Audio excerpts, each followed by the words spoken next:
एक बार एक गांव में एक साधु रहता था। वह भगवान में बहुत मानता था। वह लगातार एक पेड़ के नीचे बैठकर तपस्या करता था। गांव के सभी लोग उसकी बहुत इज्जत करते थे। फिर एक बार गांव में बहुत भीषण बाढ़ आ गई। हर तरफ पानी ही पानी दिखाई दे रहा था। सभी अपनी जान बचाने के लिए इधर उधर दौड़ रहे थे।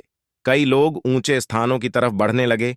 इसी बीच लोगों ने देखा कि साधु बाबा पेड़ के नीचे ही बैठे हैं। सभी ने उन्हें सलाह दी कि वो अपनी जगह छोड़ दें और भाग चले। लेकिन साधु महाराज ने कहा कि तुम लोग अपनी जान बचाओ, मुझे तो मेरा भगवान बचाएगा। धीरे धीरे पानी बढ़ता गया। साधु अपनी जगह पर ही रहा। पानी साधु के कमर तक पहुंच गया था। फिर इतने में ही उसके पास से एक नाव गुजरी। उस नाव में एक मल्लाह था। उसने कहा कि हे साधु महाराज, आप इस नाव पर आ जाएं। मैं किसी सुरक्षित स्थान पर आपको पहचान दूंगा। लेकिन साधु ने फिर वहीं उत्तर दिया कि मुझे मेरा भगवान बचाएगा, मुझे तुम्हारी आवश्यकता की जरूरत नहीं है।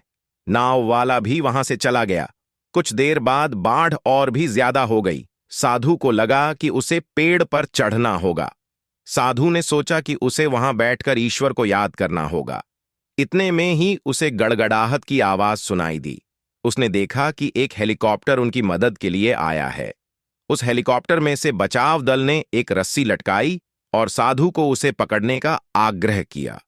फिर साधु ने कहा कि मुझे तो भगवान बचाएगा, मैं इसे नहीं पकड़ूंगा। बचाव दल भी यह सुन चला गई।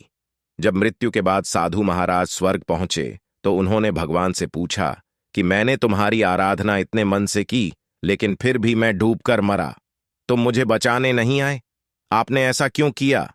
भगवान ने साधु महाराज से कहा कि मैं 3 बार तुम्हारी मदद करने आया। एक बार ग्रामीणों के रूप में, एक बार नाव वाले के रूप में और तीसरी बार बचाव दल के रूप में, लेकिन तुम मुझे पहचान नहीं पाए। सीख। इस कहानी से हमें यह सीख मिलती है कि ईश्वर हमें कई मौके देता है, लेकिन यह अवसर किसी की प्रतीक्षा नहीं करते। ये तेजी से गुजर जाते हैं। अगर हम उन्हें पहचान कर उनका लाभ उठा लेते हैं तो हम अपनी मंजिल पर जल्दी पहुंच जाते हैं।